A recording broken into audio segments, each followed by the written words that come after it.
आपने सम्मान समारोह, इसकी क्या मुख्य भूमिका है, क्या उद्देश्य है आप लोग का? देखिए, हमारे देश की व्यवस्था में बहुत नाजुक दौर से हम ये राष्ट्र की नीति गुजर रही है। सरकारें चाहे पहले आई हो चाहे बाद में आई, अपनी अपनी पुलिस उन लोगों ने सबने अपने अपने तरीके से काम किया है और सबका अपना तरीका होता है। लेकिन हम मीडिया के लोग, हम ना तो बिकाऊ हैं, ना हम किसी के रखेल हैं, ना हमारे को कोई खरीद सकता। सहयोग में खड़ा हो सकता है, हम उनका सहयोग ले सकते हैं अगर कोई साथी हमारे सहयोग, लेकिन ये नहीं इसका मतलब सहयोग का कि हम उनके ही गीत गाएं। हमारा मकसद इस देश के युवा को, महिला शक्ति को और इस देश के एनवायरनमेंट पर जो हम काम करना चाहते हैं और जो लोग काम कर रहे हैं, हमारा मकसद इस देश के युवाओं के अंदर जो क्रेज चला हुआ है और जो महिला शक्ति के अंदर जो क्रेज चला हुआ है, उस निम्न स्तर की व्यवस्था से उठ करके, निम्न स्तर की सोच से निकल करके हम उच्च कोटि की मानसिकता में आए। हम उन लोगों को गौरवान्वित महसूस करते हैं जिनको हमने सम्मानित किया है, क्योंकि वो लीगल एंड फैक्ट कम से कम 60-70% तो हीरो हैं ग्राउंड के। लेकिन संस्थाएं और सरकार क्या करती है, उनके लोग अपने निजी होते हैं जिनको उन्हें सम्मानित करना होता है, उनको चुनिंदा लोगों के नाम वैसे ही लिख लेते हैं। लेकिन हमने ग्राउंड पे उतर करके तहसील लेवल पे पूरे देश में काम करना है। सभी तहसीलों में हम 2 महीने में एक तहसील कवर कर रहे हैं। मीडिया को बार बार कहा जाता है गोदी मीडिया है, इसके ऊपर आप क्या कहेंगे? आप, क्योंकि आप एक खुद संपादक भी हैं उजाला आज तक के। देखिए मित्रों, मीडिया रैशनल है, रैशनल थी, रैशनल रहेगी। मीडिया को जो गोदी बोल रहे हैं ना जो लोग, वो पार्टीबाजी में वो लोग बोल रहे हैं जिसकी सरकार है, उनके सांसदों का या राज्यसभा के सांसदों के जो चैनल हैं वो उन्हीं के गीत गाएंगे, क्योंकि ग्रांटेड होते हैं। हमें जो विज्ञापन मिलते रहते हैं, कभी अब तो मिलने ही बंद हो गए इन सरकारों में। पहले सभी पत्रकारों को, सभी समाज की व्यवस्थाओं में, सभी समाचार पत्रों को, न्यूज़ चैनलों को उनके हिस्से के विज्ञापन मिलते थे। अब क्या है कि मिस्टर सुभाष चंद्रा, पता नहीं कितने चैनल हैं, ऐसे ऐसे बहुत सारे मैनी लोग राष्ट्र लेवल पे मंत्रालयों में भी काबिज है।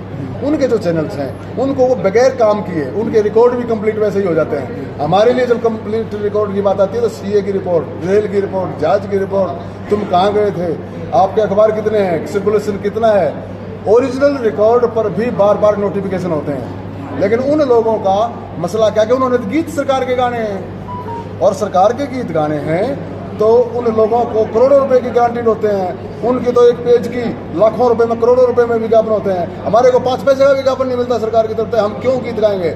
इसलिए जो उन्हीं के लोग होते हैं ना, जिनकी सरकार होती है, चाहे वो कांग्रेस की रही हो चाहे मोदी की। अब मोदी की में तो गोदी के बोलते हैं, कांग्रेस के टाइम में लोग कांग्रेस का बोलते होंगे जिनके चैनल थे।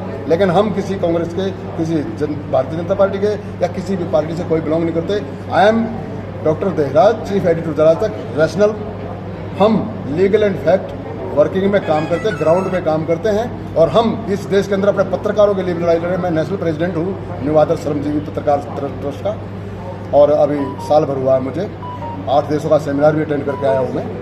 लेकिन मैंने सभी देशों को यही कहा है कि सभी देशों की सरकारें, हमारे जो मीडिया के लोग हैं, अपने अपने देशों में, अपने अपने देशों की स्टेटों में वो जो वेलफेयर गवर्नमेंट का जो वर्क होता है पत्रकारों के लिए, उनकी भूमिका देखें।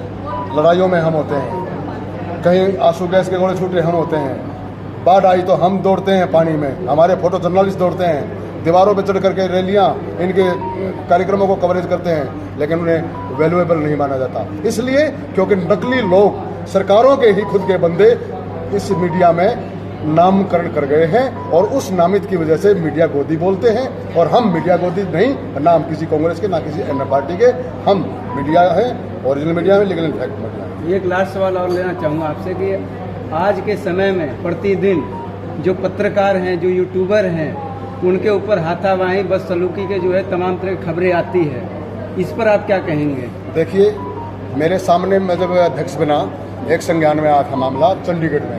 कोई यूट्यूबर, अगर हमारे यूट्यूबर या हमारे इलेक्ट्रॉनिक मीडिया के साथी हैं या प्रिंट मीडिया के साथी हैं, वो लोग अगर ग्राउंड पे लीगल काम करेंगे तो उनको कोई नहीं बोलने वाला। हमारे पत्रकारों में भी कुछ खामियां हैं, हम मानते हैं इन बातों को। खामियां क्या है कि वो ब्लैकमेल करने का प्रयास करते हैं, पैसे के लिए दौड़ रहे हैं। और यूट्यूबरों में खासकर ये समस्या आ रही है। लेकिन जो रियल में ग्राउंड पे काम करे यूट्यूबर भी, हम उनको भी सहयोग में उसके सपोर्ट में खड़े हैं। लेकिन जो लोग अपने आप को CIA की तरह छापा मारने वाले समझ जाते हैं कि फैक्ट्री में जा घुसे, किसी के लाला जी के या घुसे, कहीं बैंक में जा घुसे, ऐसा नहीं, भयभीत नहीं करना किसी को। उनकी पुलिस को पब्लिक के सामने और अपनी बातें, सरकार की जो नीतियाँ पब्लिक के सामने, ये चीज़ें करने का मीडिया का एक विशेष अधिकार है। और उन्होंने व्यूज़ में भी, न्यूज़ में भी बहुत रैशनल और सिविलाइज बात करनी चाहिए। अभी एक जो है कि उत्तर प्रदेश सरकार ने एक जो है कि विज्ञापन जारी किया है, उसके अंदर लिखा है कि आप नकारात्मक जो है कि सवाल नहीं पूछेंगे और नकारात्मक न्यूज नहीं चलाएंगे, उस पर प्रतिबंध लगाया है। अभी हाल फिलहाल पिछले हफ्ते की बात है, तो इस पर क्या कहेंगे आप? इसमें तो कोई बुरी बात नहीं है। अगर हम पॉजिटिव खबरें चलाएं, जैसे रियल में जो हो रहा है, 1-2% तो चलो भाई आपस में एक दूसरे को हम डील करते हैं, वीडियो मांग लेते हैं, ऐसा करते हैं कुछ पत्रकार। लेकिन खुद जाइए, खुद खबर बनाइए और लगाइए। कॉपीराइट ना हो, उसमें कोई प्रॉब्लम नहीं आएगी। नहीं, कॉपीराइट की बात नहीं इनका है। क्या है कि फेसबुक से किसी की वीडियो उठाई, दूसरे देश की 10 महीने पहले की, किसी 2 साल पहले की कोई वीडियो उठाई और वो डाल देते हैं, उसकी छानबीन में सरकार परेशान हो जाती है। हम और आप भी समझते हैं इस बात को कि हम भी देखते हैं कि यार ये खबर हमें तो, हमारे पास तो नहीं दिया, लेकिन जब उसको खंगाला जाता है तो बहुत पुरानी होती है। कहीं ये तो नहीं कि सरकार का मंशा हो कि हमारी वाहवाही करते रहो, हमारे जो कमियां हैं उनको ना दिखाएं? क्यों करेंगे सरकार की वाहवाही? सरकार अपने काम अच्छे करे, उसकी वाहवाही करने के लिए मीडिया दूर थोड़े ना। मीडिया सरकार की भली को फैलाने के लिए, पब्लिक में ले जाने के लिए तो हुई है। और पब्लिक की ग्रीवेंसेस को लेकर के सरकार की टेबल पे रखेगी ग्रीवेंसेस को, यही तो काम है मीडिया का। इसलिए सरकार भी अच्छे कर्म करे और मीडिया के लोगों को भी मैं कहूँगा कि वो भी मेरे अच्छे साथी हैं, सभी मेहनत करते हैं, दिन रात दौड़ते हैं हम। तो ऐसे में हमें चाहिए कि पॉजिटिव खबर बनाएं और सभी के साथ समन्वय में रह करके, दादागिरी में ना आए, भयभीत ना करें किसी को, और समन्वय में रह करके सहयोग की भावना से अपनी पत्रकारिता को निभाएं। सर, क्या नाम है आपका? और आप जो है कि आज सम्मान समारोह का जो आयोजन हुआ है सांपला तहसील के अंदर, इसके बारे में क्या कहना चाहेंगे? मेरा नाम सूबेदार Rajkumar Sharma, ex man league president. मैं कई NGO में काम करता हूँ, नियर अबाउट 10 NGO में आज भी काम करता हूँ मैं। आज का जो हमारा ये कार्यक्रम था, ये राष्ट्रीय गौरव सम्मान, राष्ट्रीय गौरव सम्मान उन हस्तियों के लिए था जो कि समाज के लिए कुछ अच्छे काम करते हैं। इसके अंदर कुछ डॉक्टर हैं, प्रोफेसर हैं, प्रिंसिपल हैं, पुलिस के अधिकारी हैं, आर्मी पर्सन, वो सभी लोगों को हमने इन्वाइट किया। नियर अबाउट आज के दिन 100 के करीब जो समाज के अच्छे लोग हमारे पास आए, तो उनको हमने अप्रिशिएट किया। अप्रिशिएट करने का मतलब यही कि लोगों के अंदर एक अवेयरनेस हो, ताकि समाज के प्रति अभी कुछ योगदान है। जो ये अपना उजाला आज तक जो न्यूज़ चैनल है, इससे हम यही उम्मीद करते हैं कि आने वाले टाइम में जो एक्चुअल में न्यूज़ है, रियलिटी चीज़ पेपर में आनी चाहिए। उसके अंदर कोई किसी तरह का भेदभाव नहीं करना चाहिए। आपको शायद पता होगा, हमारा आर्मी का धरना OROP में जो खामियां पाई गई, उसका 10 फरवरी से कंटिन्यू जंतर मंतर में धरना चल रहा है। उजाला आज तक से हम ये उम्मीद करते हैं, जो हमारे समाज में अच्छी चीज़ है उसको भी लाओ सामने, बुरी चीज़ है उसको भी सामने लाओ। सरकार के ऊपर किसी तरह का दबाव नहीं होना चाहिए, लीडर होकर काम करना चाहिए। अगर सारे समाचार पत्र लीडर होकर काम करेंगे तो सरकार को उसके ऊपर एक्शन लेना पड़ेगा। कुछ हमारे जो चैनल ऐसे हैं जो गवर्नमेंट के अंदर काम करते हैं, गवर्नमेंट के दबाव में काम करते हैं, गवर्नमेंट का प्रेशर होता है। कुछ चैनल हैं जो अपनी मर्जी से काम करते हैं, जो समाज में एक्चुअल चीज़ हो रही है उसी को सामने पेश करते हैं। आज जो यहाँ पर सम्मान समारोह हुआ है, राष्ट्रीय गौरव सम्मान समारोह, इसमें कितने संस्थाओं को सम्मानित किया गया, कितने लोगों की संख्या थी लगभग? इसमें नियर अबाउट 15 से 20 जो NGO थे, NGO के अध्यक्ष थे, उनको किया सम्मानित। उसके बाद कॉलेज के प्रिंसिपल थे, प्रोफेसर थे, PGI से डॉक्टरों की टीम थी, उन्होंने अपना ये किडनी के बारे में एडवाइस किया। उसके बाद ये ब्रह्म शक्ति हॉस्पिटल बादरगढ़, उनके ओनर डॉक्टर शर्मा जी आए थे, मनीष शर्मा जी, उन्होंने कुछ मेडिकल के बारे में बताया।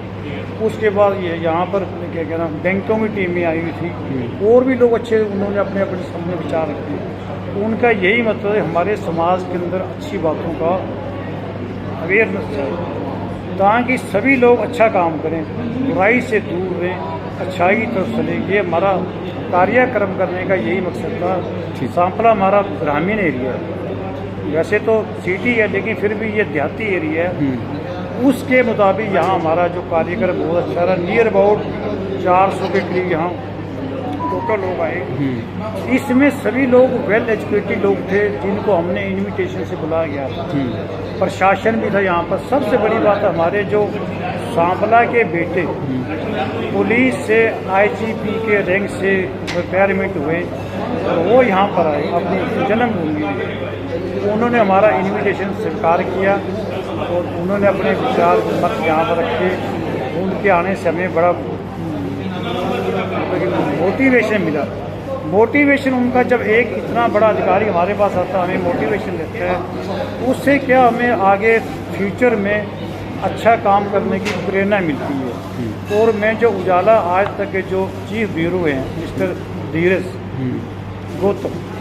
धीरज गौतम से यही रिक्वेस्ट करता जो एक्चुअल में समाज में रियलिटी चीज़ है उसको ही आप अपने पेपर में लाओ, किसी के दबाव में कोई काम नहीं करना। और आगे के लिए भी कभी हमें चांस देंगे, हम अपने इस एरिया में इनके उजाला आज तक के कार्यक्रम के अंदर पूरा सहयोग करेंगे। इसी तरह से सहयोग। ठीक, धन्यवाद।